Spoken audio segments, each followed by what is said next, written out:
All right, welcome. We're going to call to order the Thursday, December 3rd meeting of the Transportation Committee of SACOG. And if we could ask members of the committee to mute their microphones, and we'll get started. Jessica, can we turn over to you for the preliminaries? Yes, absolutely. Good morning, everyone. For everyone tuning in, this meeting is being recorded and will be made available on SACOG's YouTube channel. All presentations provided at this meeting can be found on SACOG's website. For our members of the public who wish to make a comment, you can notify us by pressing *9 if you're participating telephonically, or by selecting raise hand if participating by computer. To the committee members, we ask that you mute yourselves when you're not speaking to eliminate any background noise. And when you are ready to speak, please use the raise hand feature or press *9 if phoning in to alert the chair. Would you like to move to roll call or Pledge of Allegiance, Chair Cabaldon? Yeah, let's go to the Pledge of Allegiance first, pursuant to our agenda. Mr. Joyner, would you mind leading us in the pledge? Absolutely. I pledge allegiance to the flag of the United States of America, to the republic for which it stands, one nation, under God, indivisible, with liberty and justice for all. Thank you. Then with that, Madam Clerk, would you please call the roll? Yes. Please prepare to answer when I call your name. Director Harris. I'm here. Good morning. Thank you. Director Joyner. Here, with a mouthful of donuts, sorry. Director Peters.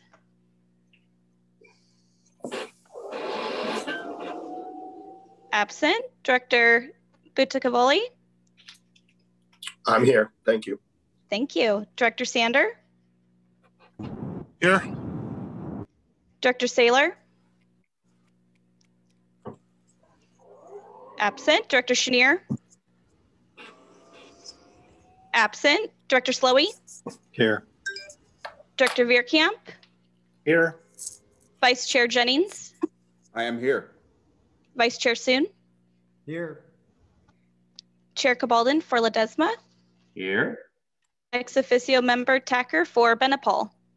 Good morning, here. Good morning.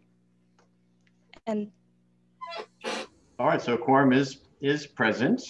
And just as we get underway, I want to, I've heard from virtually every member of the committee since the election. I'm responding to number 2020 today, so I'm getting through them, but really appreciate all the words of support and very much. This committee was created 2 decades ago, and I have been a member of it for the entire time. Since this committee was merged with the Land Use Committee and the Air Committee and Policy and Innovation. And I've had the great honor to chair the committee, I don't know, 6 or 7 or 20 times also, but also serve with half of the committee who's also chaired it. And it's I'm so proud of the work that we've done as an organization at SACOG, but our committee has definitely been a key part of that all the way through, and I really appreciate your colleagueship, your fellowship. We've found ways to work together and find common ground, sometimes on things as pedestrian as the Connect card, just to bring us together across our collective skepticism of things has sometimes allowed us to bridge otherwise difficult political divides. And we found ways to be creative and innovative and always put the region and our own communities first together, and really helped our region to be a model nationwide, but also to do great service for each of our own individual communities as well. So thank you very much for the opportunity to serve with you. And let's get right to work. So can we go to the consent agenda, which is just item 1, the minutes. I'm sorry, before we do that, with public communications on them, we do have one, at least one. So Madam Clerk, if you would. Yes. It looks like I'm gonna call on caller whose phone number ends in 0100. I'm gonna allow you to talk. All right, you have the floor. Oh. Caller 0100. Do you have a public comment to make? I'm here. Good morning, Director Peters. Is that you? Yes, it is. Okay, we'll bump you over to the committee. I've been saying I'm here. I'm here. Sorry about that. I will mark you present. I'll let the record show that you are present. The next person with their hand up looks like Jeffery Tardaguila, and you have the floor. Good morning, Transportation Committee. My name is Jeff Tardaguila, an advocate. I'm hoping that James Carlos got the, shall we say, Economic Summit from Michigan. I note that today the California Economic Summit is occurring. I'm hoping that we see for California what is projected for the future. Transportation as an essential need, but also understanding just how, if we do not get a stimulus package, we are likely to be like 2008, where it will take years for us to recover and to return to a efficient, effective economy. That's my public comment for transportation. The needs are greater and the impacts are very upsetting, as well as in this time of the COVID-19 and our crisis going on there of expansions occurring. That's my public comment. All right, thank you. Does that conclude the public comment, Ms. Lee? Yes, it did. All right, thank you. Then let's go to the consent agenda, which is item 1, the minutes from our prior meeting. Are there any revisions or amendments or a motion? Veerkamp moves approval. Slowey second. All right, and seeing no discussion then, Madam Clerk, would you please call the roll on the consent agenda? Yes, Director Harris? Yes. Director Joyner? Aye. Director Peters? Aye. Director Budakawali? Thank you. Aye. Director Sander? Aye. Director Saylor? Absent. Director Chenier? Also absent. Director Slowey? Aye. Director Veerkamp? Aye. Vice Chair Jennings? Aye. Vice Chair Soon?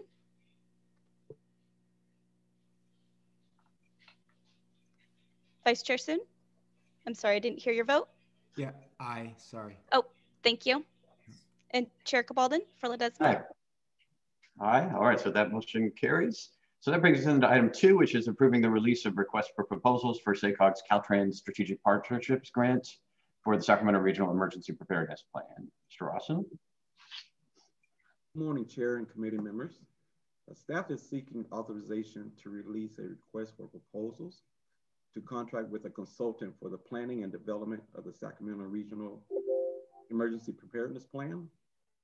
Over the past 3 years, we have witnessed fires and severe emergency events in the Northern California, as well as as stated in the 2019 report by Core Logistics, identified that Sacramento region is the 4th highest wildfire risk in the nation. With these events and reports, they highlight the essential need for a coordinated emergency plan within our region.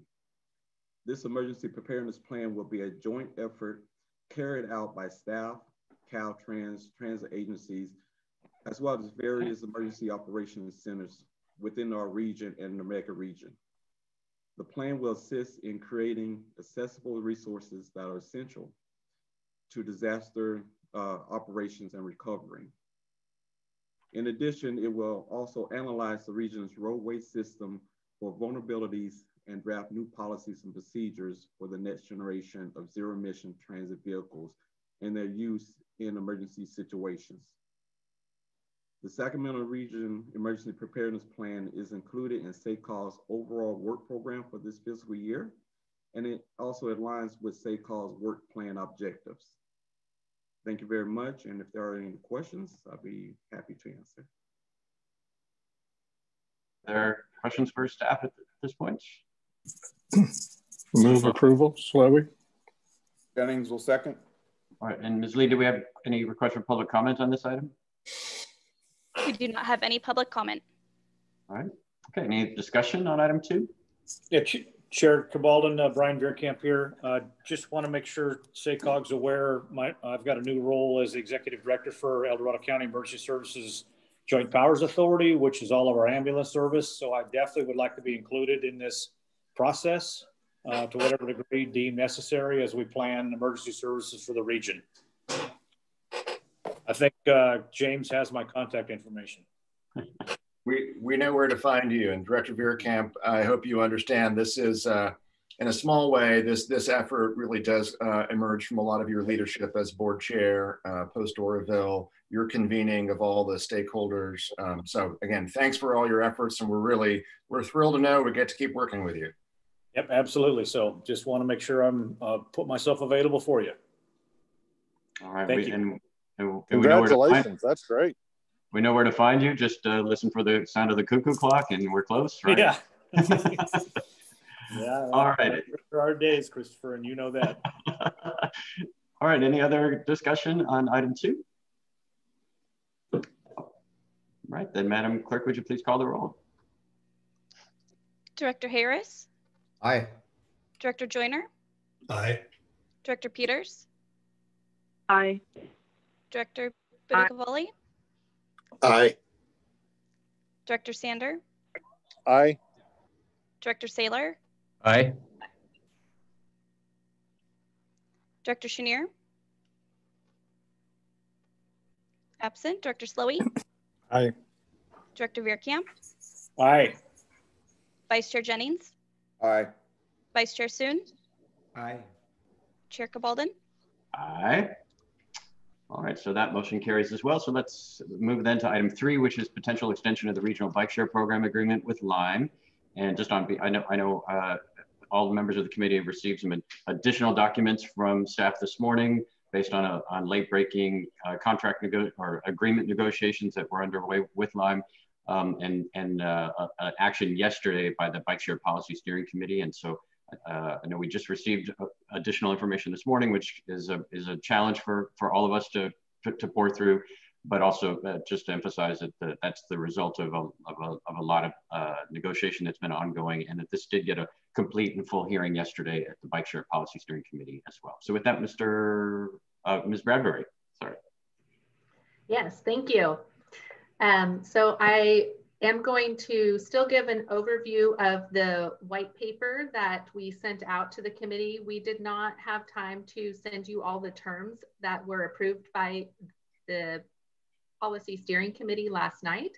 So I've added some slides to my presentation at the end that will go over the terms of the potential extension of the program agreement and then open it up for questions. So let me just share my slides here.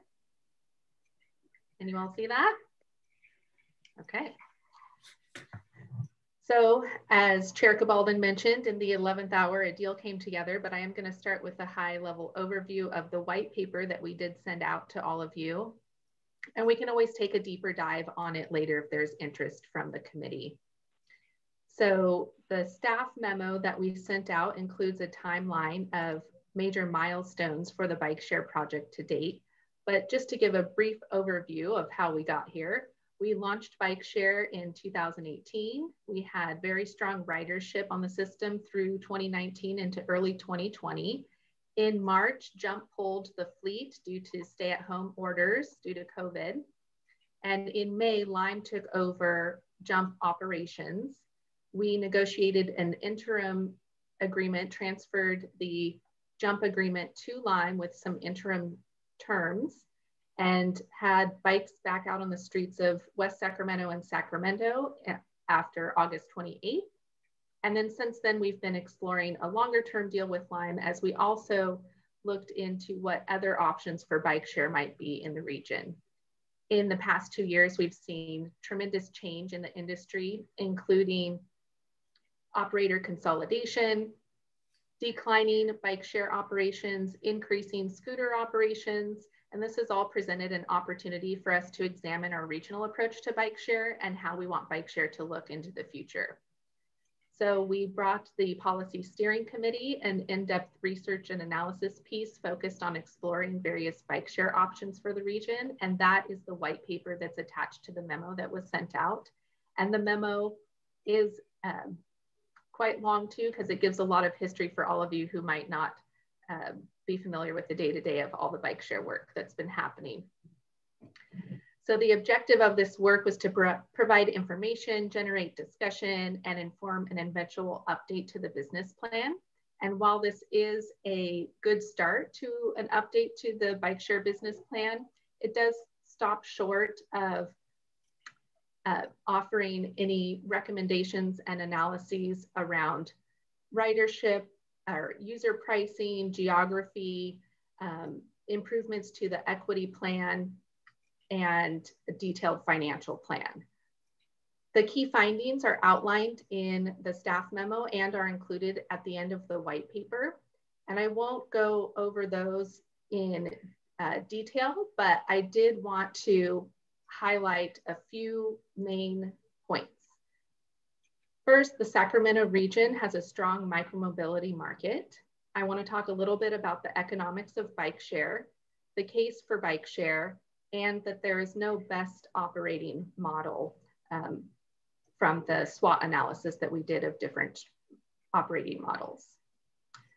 So first, the region had very strong ridership in 2019. We had over 140,000 bike trips in June alone. By comparison, Portland had 400,000 trips in all of 2018. And Pittsburgh, a region of similar size to ours, had 114,000 trips in all of 2019. These were docked systems and not e-bike systems, but where most systems aim to get 2 trips per vehicle per day, we were seeing at least 3 to 5, depending on the time of year. And we were Jump's top market globally, second top market, excuse me, coming in only after Paris.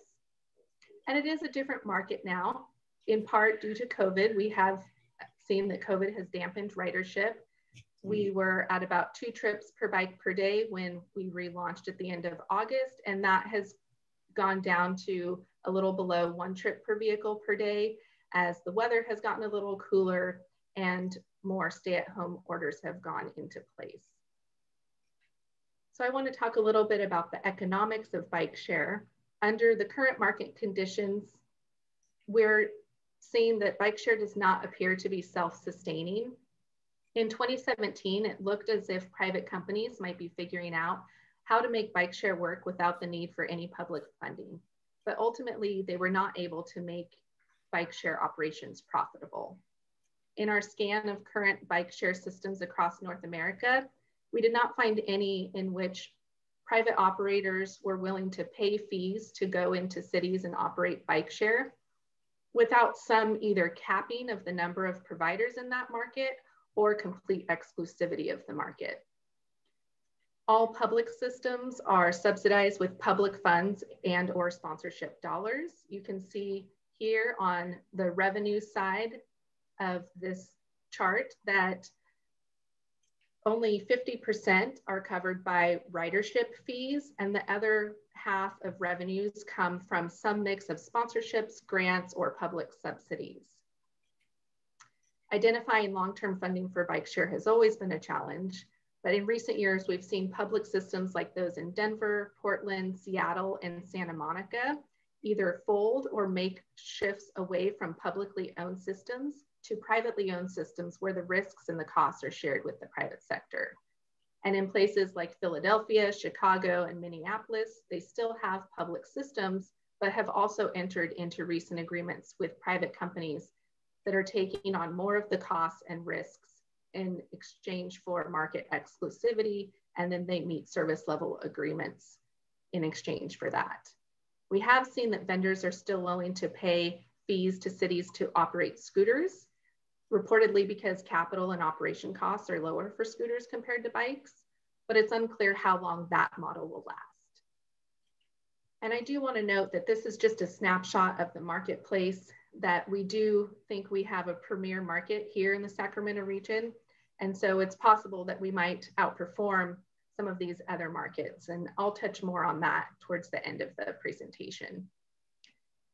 Then on the case for bike share, so knowing that scooter operators are willing to pay fees and operate in cities, we had to ask ourselves, do we need bike share?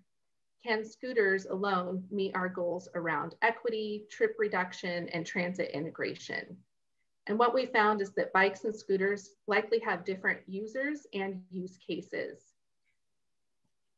Some regions found that scooters were frequently used in the evenings and on the weekends, where bikes were used during commute hours or to connect to transit. And not everyone who uses bikes would necessarily switch to scooters. They might go back to just driving their cars if bike share was no longer around.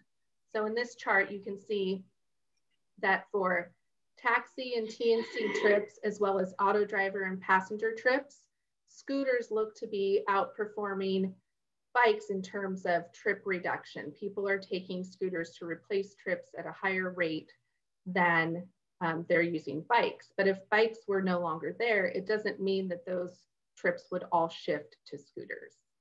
And then finally, we could probably set these up as complementary systems rather than competing, where scooters could serve more dense areas for shorter trips and bikes could serve areas with land uses that require longer travel, which could lead to greater trip reduction and equity of access.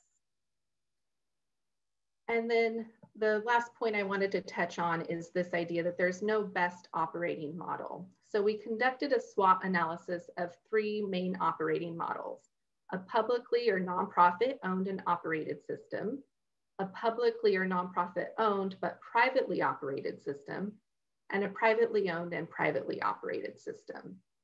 And each of these has its own advantages and trade-offs. In terms of policy goals, a public or nonprofit owned and operated system would give partners the most control over creating a reliable, equitable, and affordable system that could be more fully integrated to transit and maximize trip reduction. But it comes with the agencies needing to take on all the risk, liabilities, and costs associated with that system. So if the region were to want a publicly owned and operated system, the main question would become how to fund it. Can we find the sponsorships or commit the public funds to make it happen? Some cities like Toronto, Philadelphia, Austin, Kansas City have all been successful in securing ongoing public funds or sponsorships, while others like Denver and Santa Monica have recently folded because they were not able to secure those sponsorships. And a privately owned and privately operated system comes with the best opportunities for innovation and potential cost savings to the public sector, but private companies ultimately need to make a profit, and that doesn't always align with what the public policy goals might be. So again, I just want to note that these numbers, we're giving you a snapshot based on where the marketplace is now. We've seen a lot of change in the last few years, and we do think that we have a premier market here in Sacramento, that we need to get through this pandemic, see what ridership is coming out of it and during. And at the end of it, we might well outperform other markets, particularly if the region is willing to pay some fees. We could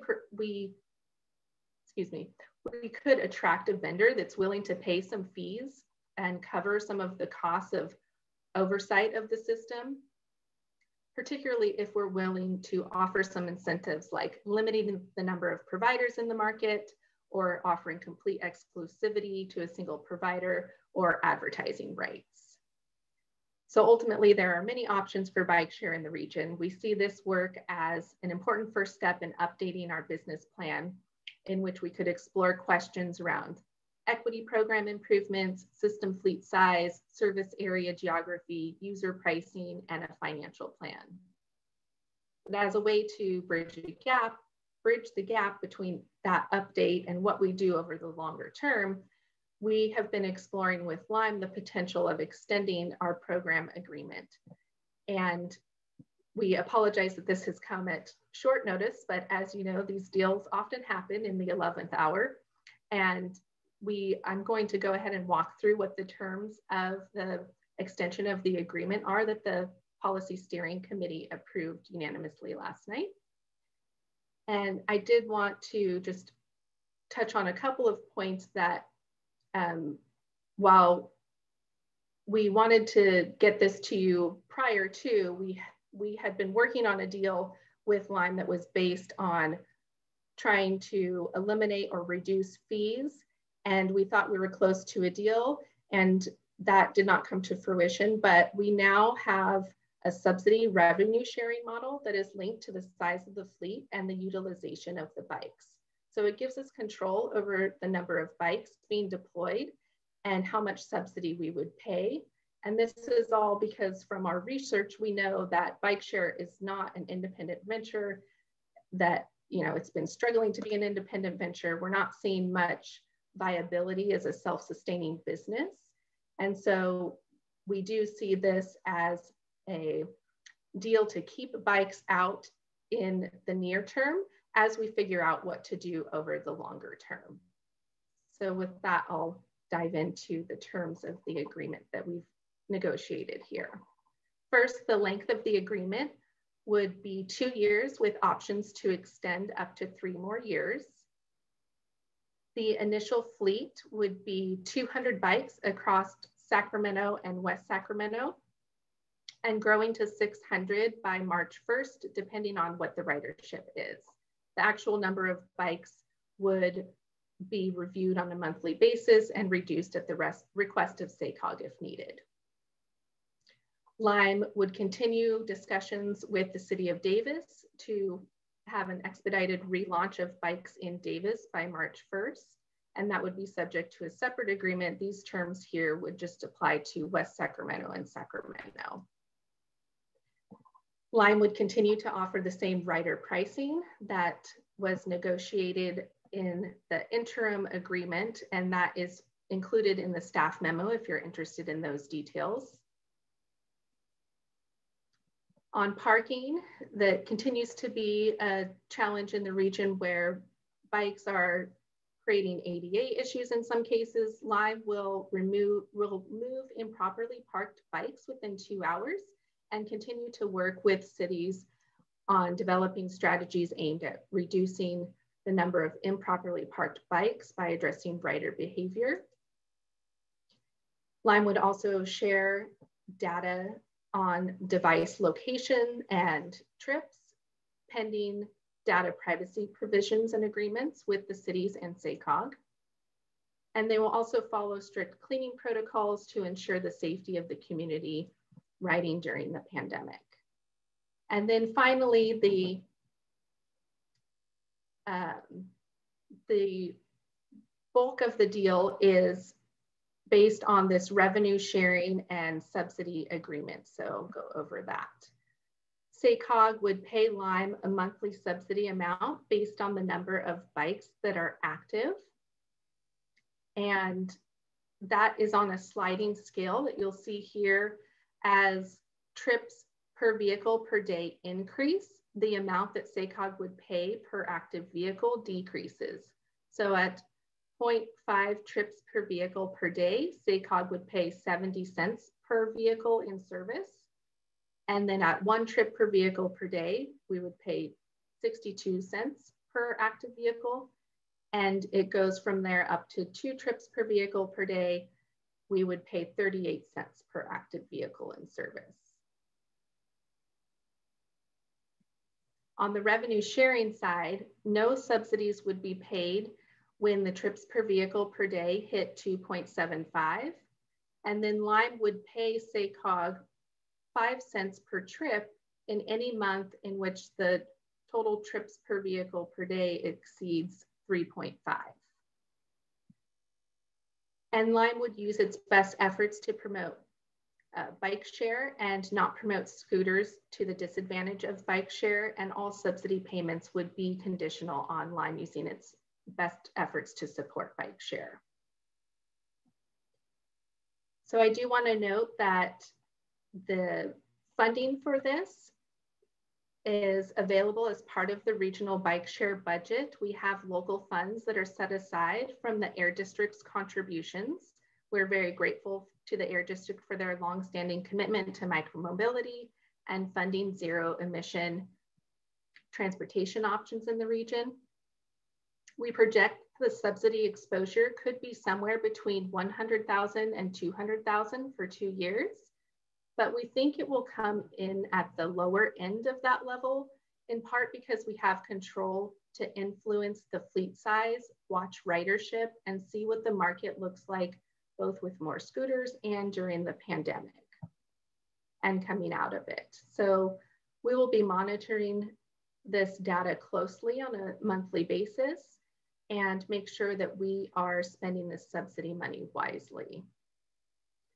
So with that, I'll just reiterate that this was unanimously approved by the Policy Steering Committee last night, and they are recommending that the Transportation Committee recommend that the board approve this extension of a 2-year agreement with Lime. So before you is to, the next steps would be to consider extending the agreement, provide any feedback or direction that you have for the bike share project as we continue to update the business plan and learn more about ridership in the pandemic. And with that, I will stop sharing my screen. I've turned it over for questions and comments. All right, thank you, Ms. Bradbury. And just for our newer members, the Bike Share Policy Steering Committee is comprised of myself and council members Hanson and Harris from the city of Sacramento, Councilmember Frericks, our board chair from the city of Davis, as well as Alberto Ayala representing the Sacramento Metropolitan Air Quality Management District, and Mr. Corliss or Mr. Trost on behalf of the CEO of SACOG as well. So those are the members that have been guiding us through. So Director Saylor, did you have a question? Yes, I do. Thank you very much, Mr. Chairman. So I have 2 questions. The first is on the deployment of the bikes in Sacramento and West Sacramento. Some of the white paper information was pretty clear that some of the areas that we would want to support through subsidizing microtransit options are where largest ridership or highest ridership is happening. Will those bikes be deployed in low-income areas, or is there any? I'm not sure I heard that in the presentation. Where will the resources be deployed? Yes, so we do have some equity areas, low-income, high minority areas where the bikes are deployed. 20% is deployed in Sacramento and West Sacramento. I don't have that map handy, but I can certainly get that to you. Okay, I'd appreciate if the committee had to go take a look at that, and I trust that the steering committee, the policy committee, did that. Second, what's I think there's a push for the use of scooters rather than bikes. Could you just talk just a second what the relative pros and cons of those 2 modes are? Sure. I don't know that the pros that we see with the bikes is that they're good for longer trips. The average trip length was about 2 miles compared to scooters being about 1 mile. So for those that have longer trips, it's a faster option. You can usually pedal faster than it'll actually assist you in pedaling. And for the scooters, they're good for shorter trips in downtown areas. We're not necessarily seeing that scooters are being promoted over bikes, but just that there are more providers that are willing to provide scooters because of the lower operations costs. And there is still a high utilization of the scooters. So with that, I think there's greater potential for greater trip reduction having both. Mr. Chairman, if I can add to that just briefly, I think the other experience that we've seen around the country, Kansas City is a good example of this, where bicycles appear to be a better connector to transit than scooters are in terms of the results that we're actually seeing. The bikes are more being used at transit stops for last mile trips than we've seen a similar experience for scooters thus far. It's something we need to continue to test in our region, of course, but that's what's been seen in other places. All right, other questions or discussion? And Madam Clerk, do we have any public comment on this item? Chair Cabaldon, we do. We have 4 members of the public who would like to make comment. All right, then if we don't have any instant questions from the committee, then let's go on to the public comment. Okay, I'm going to turn to Dan Allison. I have allowed you to speak. You have the floor. Thank you, Dan Allison. I'm a resident of Sacramento. Thank you very much for the presentation and the staff report. There's a lot of good information in them. I want to highlight some concerns that I have. One of the trends that is identified is better integration with transit, but there's no mention of SAC-RT or YOLO bus in any of the documents. I had never before heard who was on the policy committee until Chair Cabaldon just announced that, but I noticed that it does not include the transit agencies, and I think it should. In the staff report, there was a quote, a $5 per trip loss attribute line, but that is at odds with what Uber and Jump employees had told me. California and the local program said that Sacramento was one of the few ones at which they were making a profit. So there's a disconnect there. I don't know what it is. Because there is a key part of the transportation network in all three cities, there must, and it wasn't there. Jump actually pulled its bikes off the street before there were any requirements from public health for addressing that. So I think that it was probably a business decision on the part of Uber and not a public health issue, because the bikes were already gone, or they had even told any of the cities that they were going to be gone. The cost of a ride to the end user is basically about twice what it was under the Jump program with the Lime program. And I'm not necessarily saying that's not fair. They have their own business plan, but the fact that the cost is about doubled is going to significantly influence the usage of the system, and that needs to be considered. And lastly, I'll say that bike share has a lower injury rate than scooter share, and so providing a lower injury alternative of bike share is an important issue. Thank you very much. Thank you. Moving on to the next. I have username is an acronym, DOGFITE. If you could please state your name before you make your public comment, that would be great.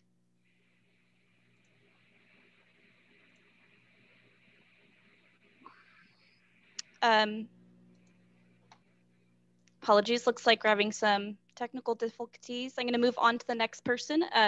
Jeffery Tardaguila, you have the floor. This is Jeff Tardaguila. As an advocate and residing in District 4, before previously with jump bikes, there was a problem. And currently I am observing that, is there some way of providing a reminder about crosswalks? Because often jump bikes and scooters are left immediately in front of crosswalks. I will note that's occurred repeatedly at 29th Street, and it's occurred at 4th and I. I do not know whether other intersections, but I also observe at 8th and J Street. Likewise, there has been those issues. I see no provisions in regards to identifying that as an area, particularly in the 2-hour cycle. Also, in the previous jump bike situation, there were non-operational bikes out there. I see the cleaning because of the Covina. I'm wondering whether there is any provisions or any directions about non-operational equipment being out there, seeing that it is repaired.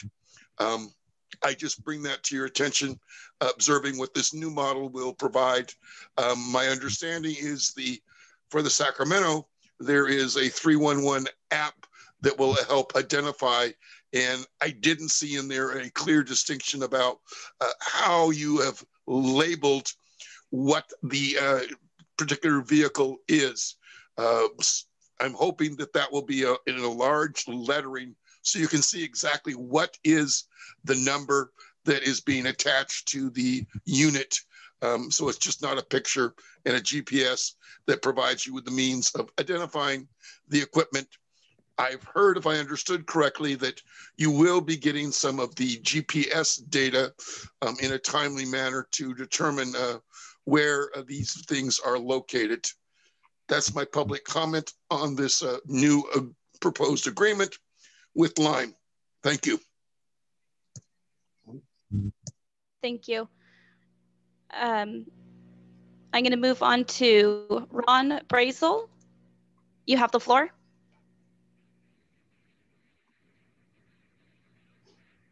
Hi, I'm Ron Brasel, and thank you for the presentation. I found the white paper very informative with all the statistics and business plans that it described. I had a question about if there are any considerations towards preferences going towards the charging hubs placed at strategic locations like regional transit and other locations as a way to control the parking and also problems, and also the helping, meeting the market objectives for the city. Also going towards kind of a universal charging hub that might be accessible to other vendors or across the board, so it would allow flexibility in the future to granting the exclusivity rights to whichever vendor could provide the best service. Thank you. And we have a user with the acronym DOGFITE. We're going to try a different method to see if we could get his public comment or his or her public comment.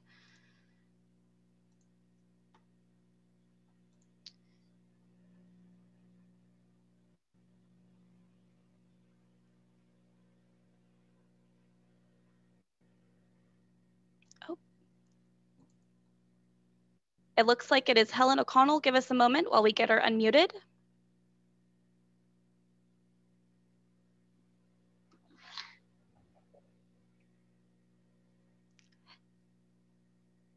Helen, it looks like.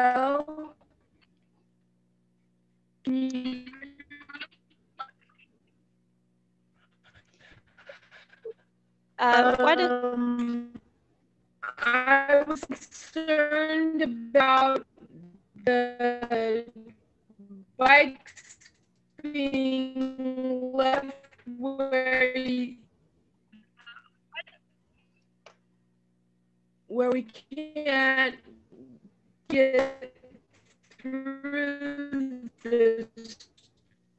the sidewalk, and I thought maybe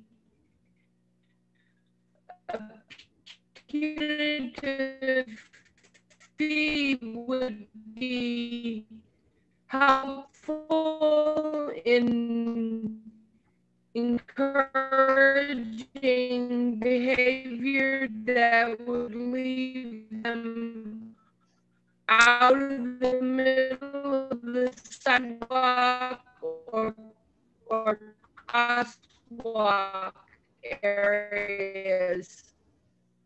That's a comment. Thank you. All right, thank you, Helen. And Ms. Lee, that concludes the public comments? Yes, it does. All right, well, thank you. And we'll turn it to Ms. Bradbury in a moment. She has any additional information to share following the comments. I do want to emphasize that the SACOG agreement here is principally focused around the provision of the system that all three cities, but certainly the cities of Sacramento and West Sacramento in this particular case, remain responsible for our own regulatory requirements with respect to the operation of the bikes on our own streets. We've all seen Ms. Darlin Hyde from the city of Sacramento, who's quite expert in this space, and our city has a slightly different approach. But the purpose of the SACOG agreement isn't to transfer control of our local streets and sidewalks to SACOG. So the agreement is really about making sure that we use the SACOG's leveraging power in order to get a good deal for the region and for the urban core in this particular agreement. But it's not moving all the regulatory rules and issues to SACOG itself. So Ms. Bradbury, did you have additional information you want to provide based on the comments that we heard? Yeah, we do want to use the agreement to hold Lime accountable to the service levels in which they're responding to improperly parked devices in a timely manner and coming out with push notifications or other educational pieces to ensure that people are not parking the devices improperly in the first place, so that hopefully that addresses that over the longer term. But yes, as you said, the cities have their own means of how those are reported and dealt with, and follow up with the vendor accordingly. But we will also have those requirements in our agreement. And the cities are also regulating all other vendors with respect to scooters and potentially bikes as well. So this is not an exclusive operating agreement within the cities for Lime in this particular case. So I really want to just thank the staff for the report and also for the negotiations on the agreement itself. This is unfamiliar territory in some ways for us as a region and for government more generally. We're used to either, hey, just free for all, everybody has a car and it's completely private and do what you want. And all we'll do is spend billions of dollars providing infrastructure, or that we control everything through through a public transit system that we own, we operate, we set all the rules and everything. And this is in between. And I think for good reason. As I've been a huge fan and supporter of moving this project forward and a big writer of it. And I know the residents in my own community have been extraordinarily supportive of it. But I will have to say, and I said this yesterday in the steering committee, that when the pandemic hit and all the providers all over the place pulled their devices, with our knowledge at the city and with our support for doing so, even though there wasn't a specific county order yet at that point, I was very grateful that we had not adopted a publicly owned system, and where we all by ourselves, when we were trying to grapple with everything else in the pandemic, also to figure out what to do with all these bikes and scooters, like all the fixed assets, that we had to deal with all the subscription plans that everybody owned, right? That we were not capable of doing that. And this market is changing so much, so quickly. It seems like every 6 months, like who owns who operates what, whether it's bikes or scooters or something entirely different, is constantly changing. And we are not in a position as government necessarily to know enough and to be able to adapt quickly enough to make all the right calls. And so this approach that we've taken, which is how do we use our collective power to leverage the private sector to do the right thing, to focus on equity, to take care of the issues around the littering of devices and access to students and to low-income folks who need affordable access to micromobility. We've focused on those key policy areas rather than trying to mount a government-operated single universal system all by ourselves. And I think this year has been a good example of why that's such a wise approach going forward in the past and also going forward. Now that only makes sense if we have providers that are ready to do the right thing, and that's why this agreement is so critical and why it represents a significant step forward. We have more of a y'all do what you want on scooters approach in West Sacramento, but scooters are not, they can't be the only solution for all the reasons that we've discussed and heard today, that Sabrina's described, but also just that there are a lot of riders who don't feel comfortable on a scooter, but do feel comfortable and safe on a bicycle. We want to meet their needs as well. And the economics of bike share are not what we would hope they would be at this point. It could all change in 6 months, like it has every other 6-month period. But this is the kind of agreement that allows us to be nimble and to be flexible and to focus on the stuff that we really that is essential for the public sector, while allowing the private sector to take the risk and to get out there and learn and to share information from their systems around the rest of the country. So thank you to Sabrina, Kirk, and their whole team, and then the staff from the 3 cities, and of course to the Air District for continually stepping up from the very beginning on this project with resources in order to make it happen. This is, I think, a smart use of government, but also a humble use of government, relevant to what we know and what we can control in the private markets as well. I'm reminded that even when bicycles first came out, not forget bike share, bicycles themselves in the latter part of the 19th century, the reactions were not great. The reactions were, what are these contraptions that people are riding around at these high speeds, and they're going to kill everybody, and we need to ban them. Right? This is this is before the New Deal and an aggressive government, but even then, every time there's been an innovation on streets and sidewalks, there's been an outcry, and we have to control it. We have to get under our thumb. Today we think of bicycles as like the nice, low stress, low danger option, and they are. but if we had tried to control it as a public utility or as a publicly operated biking system back in the 19th century, we wouldn't have them today. So thanks again for the team for putting it together. I know all three cities are committed to this project going forward, and hopefully be able to extend to other communities in the region. Davis, although they're not, the city of Davis is not on this committee right now. The city of Davis is very interested, and all the partners are committed to making sure that we stand together and that we use our collective influence and leverage in order to assure that Davis also gets that service that it needs as well. Director Jennings. Thank you. I was intrigued by the entire conversation and really excited to learn the history. I thank you for that, as well as the what the policy steering committee, the Bike Share Policy Steering Committee has put in front of us. And I think if it's appropriate, I am ready to move the item and the extension of the Bike Share program with the new contract that's in front of us, if that is appropriate at this time. Saylor seconds. All right. Okay, so it's been moved by Director Jennings and seconded by Director Saylor. Does anyone else, any other member of the committee wish to speak on the item? Director Peters? No, it's fine. Oh, just getting ready to vote. Okay. All right. Then seeing no further discussion, Ms. Lee, would you please call the roll? Yes. Director Harris? Aye. Thank you. Director Joyner? Aye. Director Peters? Aye. Director Budicavoli? Aye. Director Sander? Aye. Director Saylor? Aye. Director Chenier?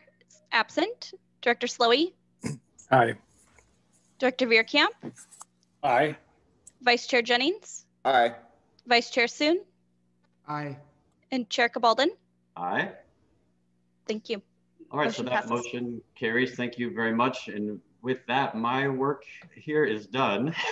I actually have to go give another talk in a few minutes, but I wanted to be here for this item and for the last time at the Transportation Committee. So again, thanks to all of you and to the staff for what's been a really tremendous, fulfilling work here at SACOG. And let me turn it over to Director Jennings to lead us through the rest of the meeting. Chair Cabaldon, do you mind if I take one quick second? I just want to offer my own sincere appreciation. I can't even think of a better action item for your last action in this committee, as you've given us the history of this committee, the history of transportation, bicycles. I want some credit, of course, credit on all of this. But honestly, the way that you have helped all of us, helped me understand the future, the public-private model, which I think is the future of everything we're trying to do in this region, and this huge opportunity we have in front of us. But we can't forget things like social equity as we actually negotiate with our private sector providers. So many of us I know feel there'll be a big hole in a vacuum here, like many of the rest of you who might be leaving and departing SACOG, but just want to thank you sincerely for so many of us on staff, for your leadership and your insights, how you look at these problems and frame them. We are a much better region today because of all of that. So thank you. Thanks very much. Thank you. All right, Rick, you got it. All right. No, we could spend the next 20, 30 minutes thanking you for the work that you've done, the leadership that you've exhibited. And I know why your phone is blowing up with people who love you and care for you and want to thank you for being a part of this region and making it better. So we wish you the best in anything we can do in your next steps. We are committed to being there for you. Thank you, sir. All right. All right, our next 4 items are in the information area.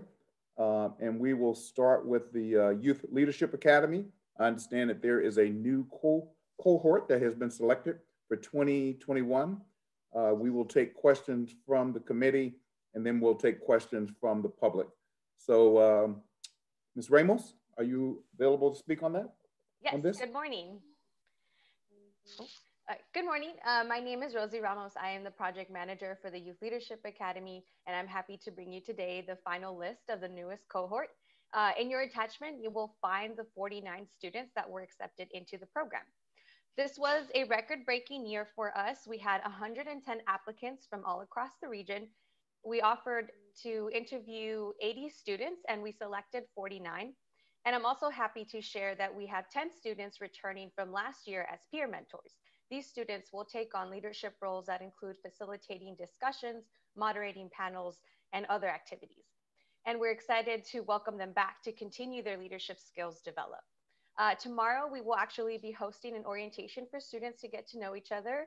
And their first official session will be on Saturday, January 23rd, 2021. The program will continue to be a bi-weekly program with workshops on Saturdays, and they will be virtual. And you will find the schedule of topics in the staff report as well. If you are interested in participating as a guest speaker in any of those topics, please let us know. We welcome you as guest speakers, or if you have something in your local community that you would like to showcase, like a program or a project, please let us know as well.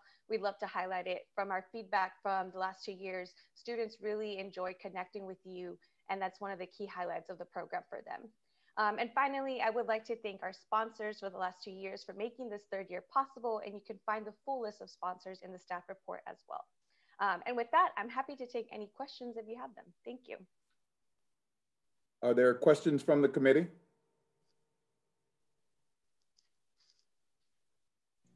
And I haven't figured out yet how the chair can see who has a question from the committee. So for me right now, if you could raise your hand, that would help me tremendously.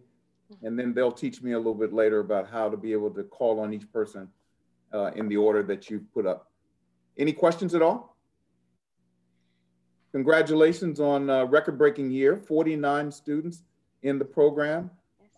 It just intrigues me that these 110 students put in applications, we interviewed 80, and we got 49 students to create a record-breaking year for us. And it intrigues me that these students one day will sit in the seats that we're sitting in right now based on this type of experience. And so I'm excited to know that the future is bright with 49 new students. And I encourage each one of the committee members to take up Ms. Ramos on her suggestion to volunteer your time to speak to these students, get in front of them, let them know why you chose a position of leadership so that they can continue on their track to leadership as well. So this is an information item. Since there's no questions from the committee, do we have any public comment on the item? I have not received any public comment on this item, Vice Chair Jennings. All righty. With that said, we'll move to the next item. Item number 5 is the launch of the Regional Bike and Walking Counts Equipment Loan Pilot Program. And Victoria, until I learn how to say your last name, I'm going to call you Victoria. That works for me. This is Victoria Cacciatore from the transportation team here at SACOG, and I'm here to share information about the new pilot program we have to increase the hard data behind biking and walking in our region. And give me a moment to screen share, please.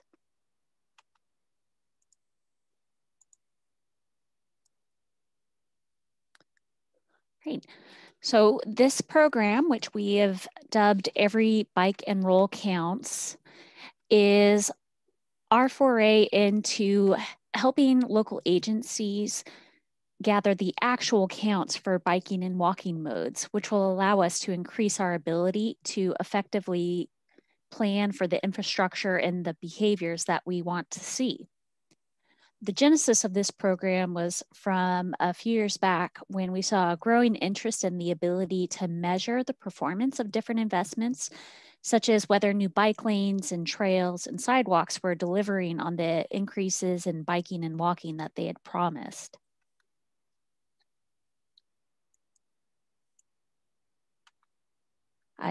This data also helps inform short-term traffic and mode share studies.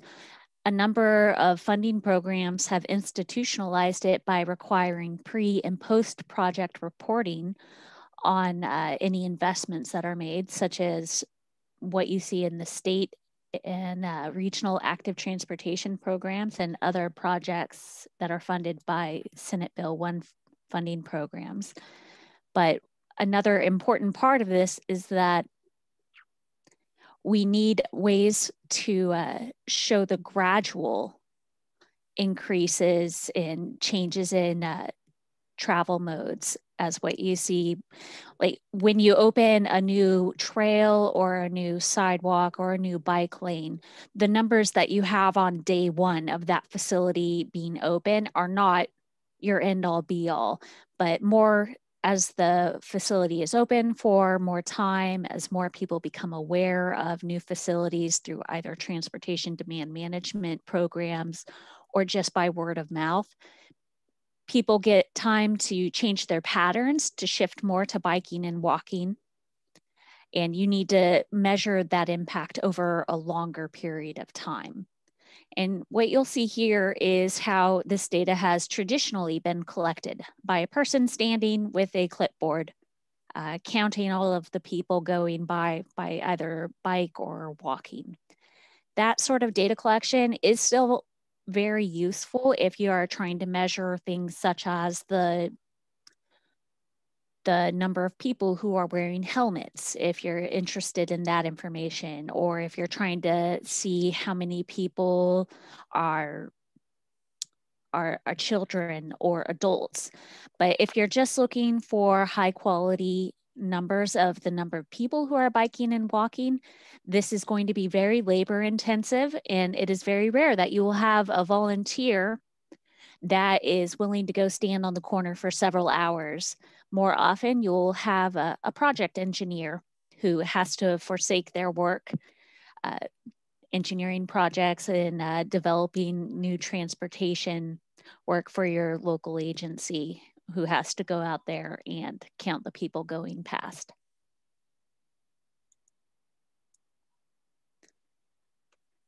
SACOG has 35 pieces of bike ped counting equipment available for loan.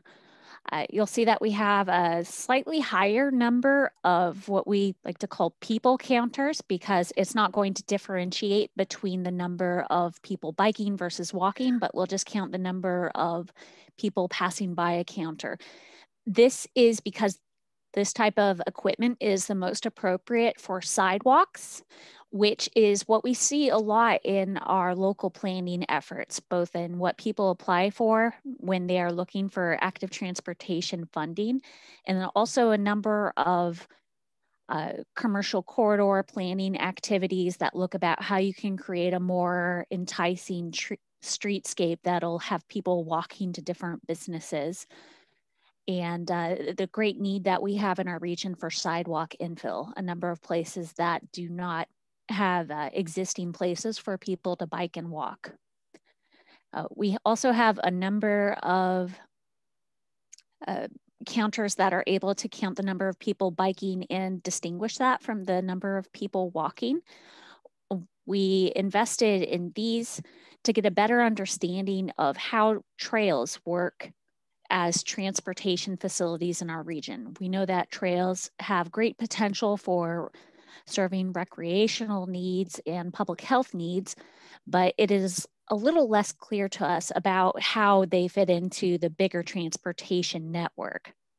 These devices are easily moved and installed, and they can work in a number of rural and urban environments.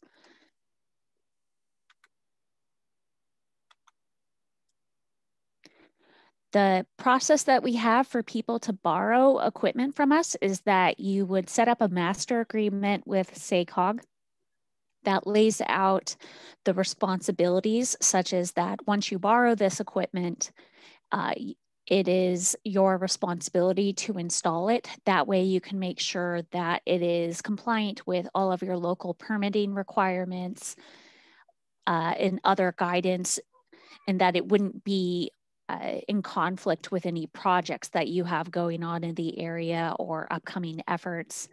Nobody knows your street sweeping schedule better than your own agency.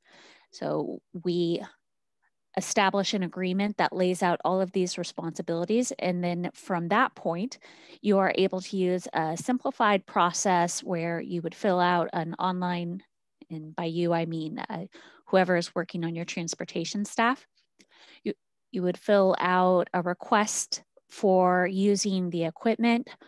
You would talk with SACOG staff You check out the equipment from us, from where we have it stored at, or in Rancho Cordova at the Sacramento County Regional Parks Office. Use it for as long as you need, provided that there's nobody else waiting to use the equipment. And then when you are done, you would return the equipment. And then continue to go as often as you need more use of the biking and counting equipment. We have been, we have circulated the master agreement with all of the city and county staff in the 6-county region. We have one agency that has already signed an agreement with SACOG to borrow equipment, and a couple of others that are still looking at it, reviewing it with the appropriate counsel internally so they can determine whether this will work for them. As part of this project, you noted that we did buy a large number of pieces of equipment. We were able to negotiate a bulk pricing discount that any city and county can use for their own purposes. So that's going to be a 5% discount on these lower profile bike and ped counting equipment. There's an optional discount on data transmittal if people do not want to have to go out to the counter location to upload data. And for higher profile, such as pieces of equipment that cost greater than $10,000 and are installed on intersections or from very high up places, you have a streamlined purchasing option based on this cooperative agreement that we have. I know of one agency or one planning partner that has already used the 5% discount option to buy their own low profile bike ped counting equipment. And we have shared the contract with several cities who are interested in possibly purchasing their own.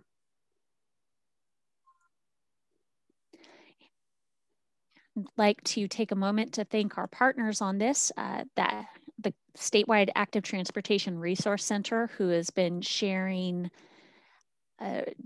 resources and documents from their own efforts to develop a program like this statewide.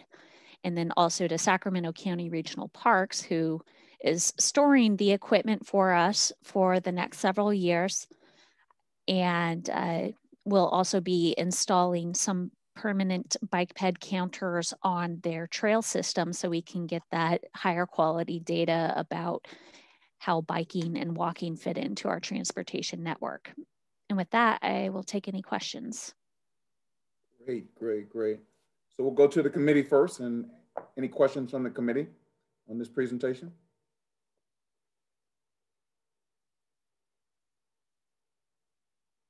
Okay. Jessica, seeing no questions from the committee, are there any questions from the public? There are no questions from the public. So that means, Ms. Cacciatore, you did a great job of letting us know the opportunities that we have for the equipment. 35 pieces of equipment in case you don't have the money to buy your own, that can be loaned out for whatever period of time is needed. So great job, and we look forward to the next update. And I think that's a question I wanted to know is, how often will we receive updates from the collection of data from the equipment? I believe that it's going to be more that the data folds into the other projects that SACOG has or that local agencies have. But if it were the will of the committee to have updates on either how many different agencies have used this option, what sort of bike ped data trends that we have, we would discuss that with you at your request. And I might add, Director Jennings, as Victoria was saying, it's going to really benefit some of the local agencies and their projects. We're in the midst, as you know, into a new funding round, and we already have some sponsors that are very excited about the prospect of maybe hurrying up and getting some of this equipment to make some counts and help make the case for a local investment that they see as a priority. So we think it's going to have a lot of good impact in terms of us getting dollars to make these critical investments in our region. Yeah, I know I'm interested. I saw the antiquated way that we, and it kind of made me remember about the bicycle conversation that Mayor Cabaldon just talked about the antiquated way that we've been collecting data. And so I'd like to know how this compares to that and how much more data are we collecting compared to previous times. So I would say, you know, at least every, 6 to 9 months, we ought to be able to get some kind of an update as to how this is working towards specific cities or overall.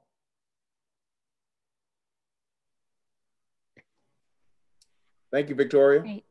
Thanks. And one quick note to your comment about how we have collected data before compared to how this is collected. The equipment will collect data continuously in 15-minute intervals for the length of time that it is installed.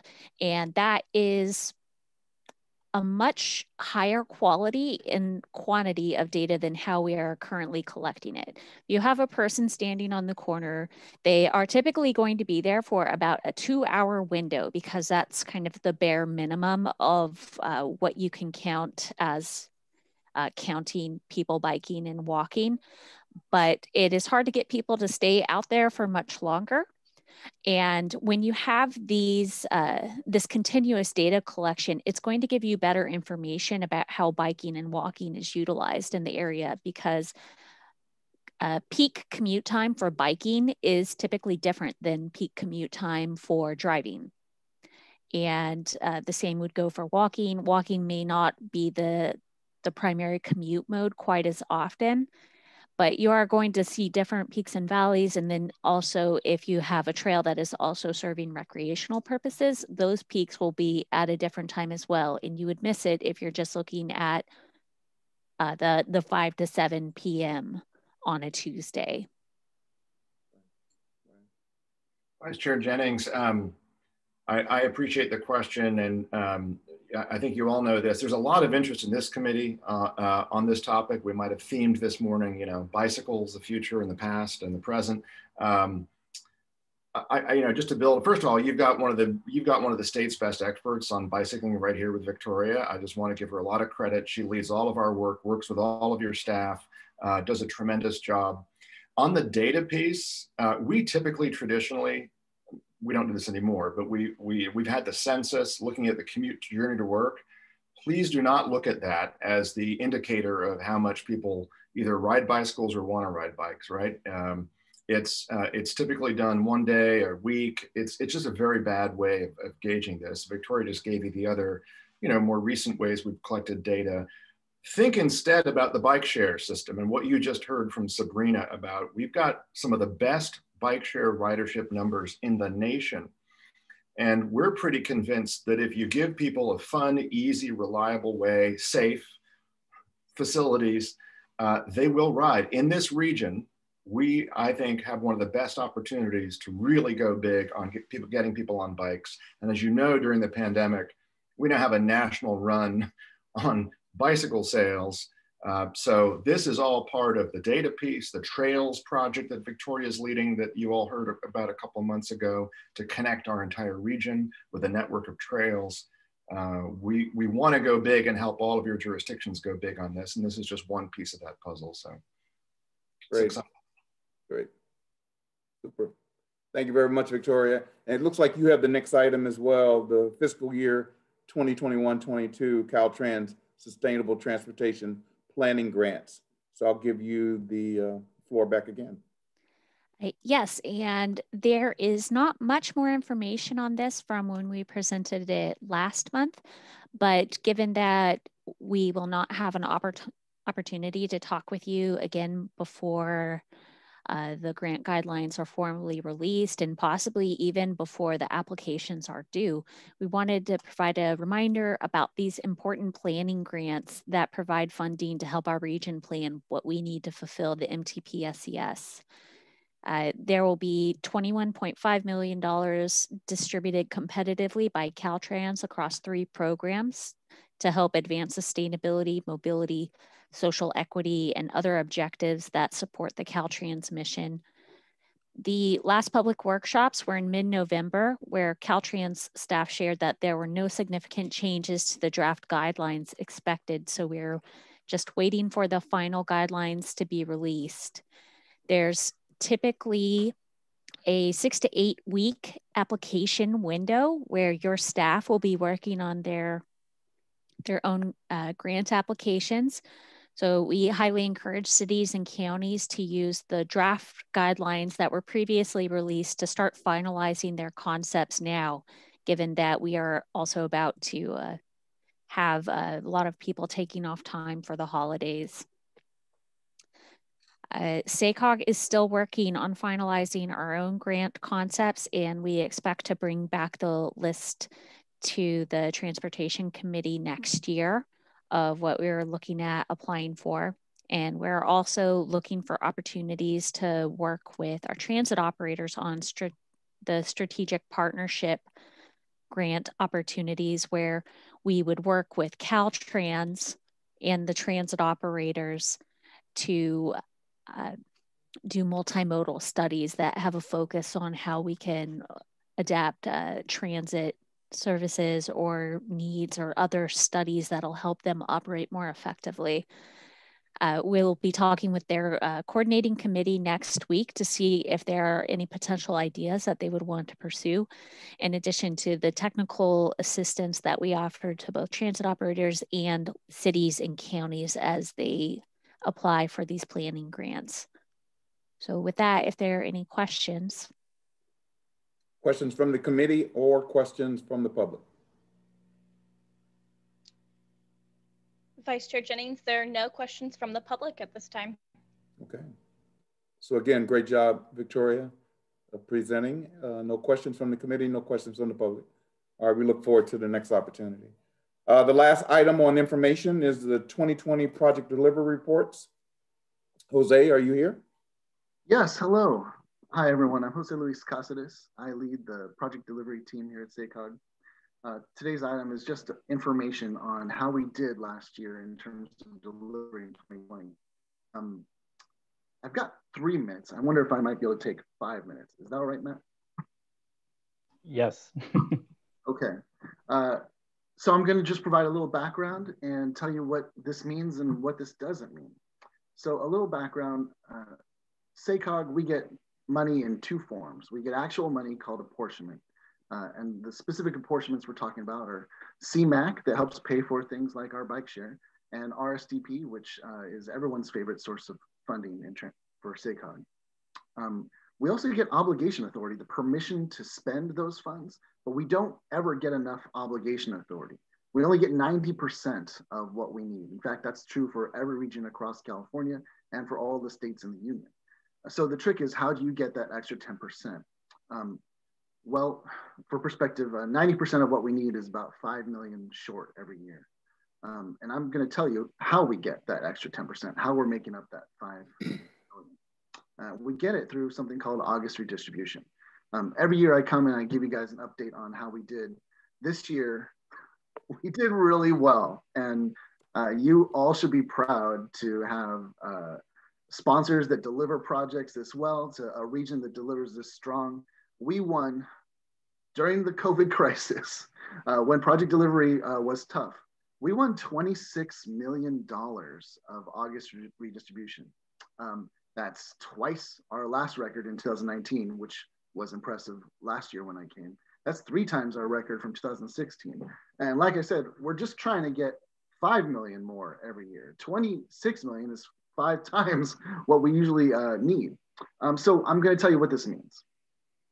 This means that while other regions can only program to 90% of the money they get, SACOG, we can continue. And that SACOG, El Dorado, UDCTC, and PCTPA, all 3 of us, we get to all program to our 100% level. That's great. We've been doing that, and we get to continue doing that for a while. So that's what it means. What it doesn't mean is that we're going to do a funding round right now to program this extra 26 million. This 26 million is just permission to spend the money we have, and it's permission that we've been counting on. So you might wonder how we did this. We did this because sponsors came in with projects. They came in big this year. We also did it by, we kind of spiked the punch. We borrowed $38 million interest-free from other regions that were not using their funding so that we could get $38 million of projects out onto the road sooner. We did this over a series of loans. In fact, I'm gonna go to my screen share right now and share this for you. I'm not gonna go into all these loans. Up here at the top, these are just the loans that we entered in last year. 2 loans for 9.2 million, interest-free, that we will be paying back some in 21 and some not till 23. This adds up to all of our other loans, 9 total, with a total loan amount of 38 million. Now, what these loans end up doing, and I realize this is gobbledygook. This reminds me of my first time going to a baseball game and seeing all the scores up on the wall and not knowing what they mean. This is what you need to focus on. The 26 million that we won, that we're the second highest among all the regions, and we have the highest percentage. And that's the way it happens right here. 269% delivery. In order to get free money from the federal government, from Caltrans, we have to deliver strong. And that's what we've been doing. Getting projects out and their benefits out to the public sooner. That's delivering on the promises of our region, cities and counties delivering on their promises to their residents. This happens because our sponsors come in. This happens because we have one of the best Caltrans local assistance districts in the state. Sue, I'm just gonna say we're the best, but you don't have to brag too much about that among your friends. Also, SACOG, we do a really good job. We have a great first come, first served process. What I am not presenting on today is that there were quite a few projects that failed to deliver. If you're from the city and county, you probably know of 1 or 2 projects your city or county failed to deliver. We don't come and shame those projects. We treat delivery failure as a force of nature. Failure happens. But what we have is this potential we create for other projects to come in sooner than normal, because some projects do happen faster. And by doing this free-for-all, first come, first serve, we're able to ramp up our delivery in ways that just make us #1 or #2 in the state. So some takeaways, we're getting projects out there sooner. And this reputation follows us. When James needs to speak to the California Transportation Commission and he talks about how we can deliver projects on time, they believe him because of this reputation we've built up. And it's not a flash in the pan. SACOG has been delivering strong for something like 20 years, and it's a privilege to work for you all. That's the end of my presentation. That's great. That's great. Fantastic. Good presentation. Any questions of Jose from the committee? And do we have any public comments as well? Vice Chair Jennings, no public comment. Jose, those extra 2 minutes that we gave you, you gave us all the information we need. So good job. Thank you. Appreciate that very much. I'm going to ask if there are any other matters that need to come before the committee. Vice Chair Jennings as well. Yes. Oh, sorry, Vice Chair Jennings. I do actually have some good news to share that's very related to the last item. It's fresh from yesterday. Our region really scored very big again in the competition for Senate Bill 1 or SB 1 state transportation funds. Over 150 million was awarded yesterday by the California Transportation Commission for a really diverse package, a great package of transit, road, bike, and pedestrian improvements. And really similar to the success we had in 2018, our region did much better than what we would have received if these funds were given out by formula. Essentially, we were kind of punching above our weight again. What we did is we helped sponsor and prepare actually 2 big grant applications. And we did this in partnership with Caltrans District 3. Nice to see one of our partners, Sue Tacker, with us today, as well as PCTPA in Placer County. And what we really found, again, was that this really strong regional partnership was this key ingredient towards our success in going up against big agencies in the LA region and the Bay Area. We received $63 million was awarded to what we call the Capital Region Freight Improvement Project. In this grant will kind of improve truck freight travel along I-5 and I-80. And it's also going to provide a really important direct link between our international airport and all the growing freight and logistics activity at Metro Air Business Park. That's going to obviously benefit the Sacramento County Airport system because this is a big priority for them. And then we also received $67 million in funding for our Placer Sacramento Gateway Corridor plan. It's that plan you heard about some months back. What this does is this funding will help us relieve some bottlenecks along I-80. And it's also going to go towards helping our Ts with their Blue Line light rail services. In addition to that, there's going to be a new commuter bus service to Lincoln and a set of smaller active transportation projects, including that great Dry Creek Greenway that connects Placer and Sacramento County. Local agencies that also benefited from that grant award include Citrus Heights, Roseville, and Sacramento County. Beyond these two big regional awards, we are also very excited to see other awards in our region. These include the cities of Sacramento and West Sacramento received $15 million for the I Street Bridge. And also up in El Dorado County, they received $5 million for improvements to the Diamond Springs interchange. So in the board packet, we'll provide a little bit more details kind of on this latest grant cycle, but we wanted to share that great news with you today since it's fresh. And just stay tuned. You know, what you'll be hearing about from us early next year is all the early work we're going to be taking with these local sponsors to implement a total of 14 projects and $150 million.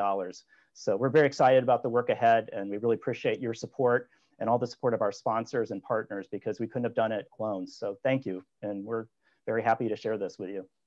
That's a great report, Matt. $150 million it's great to say anytime.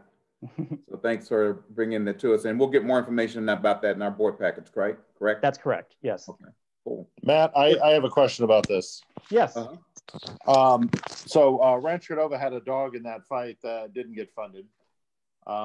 Actually, I assume from your report, everything that STA put forward did not get funded. There's one actually, what's interesting about that program, the local partnership program, is it has these two sides. It has the local agency nomination side where the I Street Bridge got funded, and then it has what they basically have a category for sales tax agencies, and that's their Sacramento Transportation Authority, or STA, came in. Right. And they did get one project. On the contingency list is a $14 million improvement to South Watt.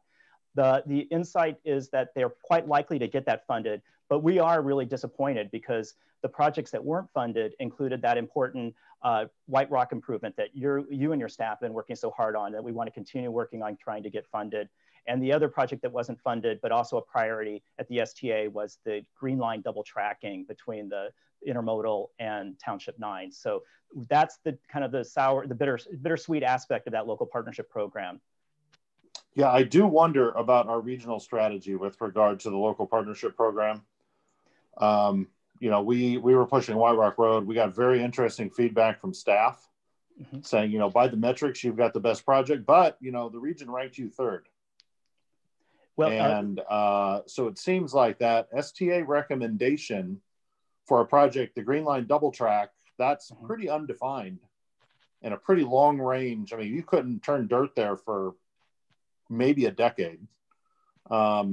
And the South Watt one, if it does end up getting funding, that's great. It's probably about 4 years away from turning dirt. Ours is ready to go as we speak. And it seems like STA stumbled on behalf of the region in not picking projects that we could actually get funded to do something now. And so it almost feels to me like we squandered some of our potential argument there in getting resources for the region. And I just think going forward, we have got to be smarter about this. I do not understand the politics of STA. I don't serve on STA, but that ranking looks very, very odd to me and not at all strategic. Well, Dr. Sander, really appreciate your comments. And I would really strongly encourage us to have a full debrief on that.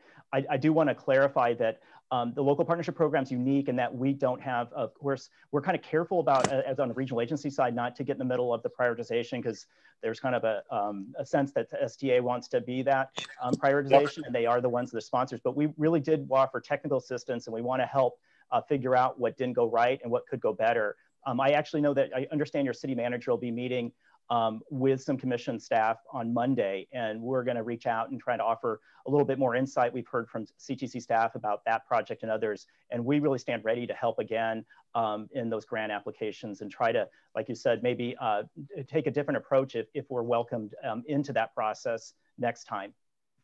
Yeah, I understand it's STA's purview, but you know, if SACOG's trying to figure out how do we fund all this stuff in the region, you know, we've got to have an awfully close partnership with them. And I know you've offered them support, but in the end, that recommendation is just, I think we basically shot ourselves in the foot, because the background we got was, boy, your application looks good by the numbers. And then everyone saying, yep, you're going to get it, you're going to get it, you're going to get it. And all of a sudden, oh, no, you didn't, because the STA ranking trumps everything else. And project number one, well, that's so far off, we can't fund that. And project number two, yeah, maybe. So it was like, wow, you got a winner. Oops, STA ranked them. Hey, David, we'd love to maybe have a debrief and get a chance to talk with STA staff. And what's interesting right now, you know, Will did a good job for his year there. Sabrina Drago, the new incoming AD, is great. We're excited about working with her, and let's just see where we can figure out. We've demonstrated a strong partnership on the technical assistance side with STA last year. You know, it was unprecedented the amount of work we did in the background. But when it came to these political or board decisions, we were super cautious. And what we really do agree with you that what we've seen in those big regional awards I was just talking about was that this strong partnership is almost a competitive advantage we've had against the bigger parts of the state that sometimes can't talk to one another. So if we can figure out a way to look across the field with our state and federal asks and do more together, I think it's clear we can benefit from that. Vice Chair Soon. Thank you, Chair Jennings. David, right or wrong, the STA decision process was voted by the board members ranking, and it was, you know, each member ranking projects, you know, their scores. And when you added them all up and averaged them out, that's how things fell out. So strategic, no, I don't think it was strategic, but it is a process that was, well, at least employed the last couple of times that we were on there. I don't know if Chair Peters or if Susan Peters is still on, but when she was chair, I think we did the same process. So I describe that, as not the strategic one then, it's a political one. And I think to Matt's comment just now, you know, that may be a severe weakness in this process. You know, if you're going to people up against people who are scoring projects and you picked your ranking based on who can get more votes in the room, not without regard to any kind of other numbers, right? Ouch. You're going to be like, that requires some luck then to hit. Yeah. Politically, you got to hit the one with the numbers. Otherwise you're out of luck. Well, I mean, you know, to be fair, I think politics plays in all the boards we all serve on and as elected. So it's not the best model, but you know, I think we should all keep working towards continued improvement on these things. Better coordination would be great, I think, between the agencies.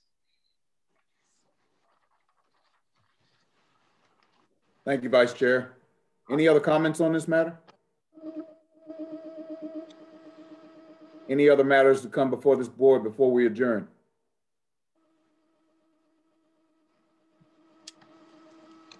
Okay, if there are no other matters, our next meeting is scheduled for Thursday, February the 4th at 10 a.m. It is anticipated at this time that meeting will be remote. And with that said, I want to wish everybody a happy holidays in the month of December. Hope you enjoy family, friends, and lots of filling food. So with that, enjoy the holidays and look forward to seeing you in 2021. And look forward to seeing December 17th at the board meeting. Those of you that can, that definitely important for all of you to attend that if you can. What's the date of that again?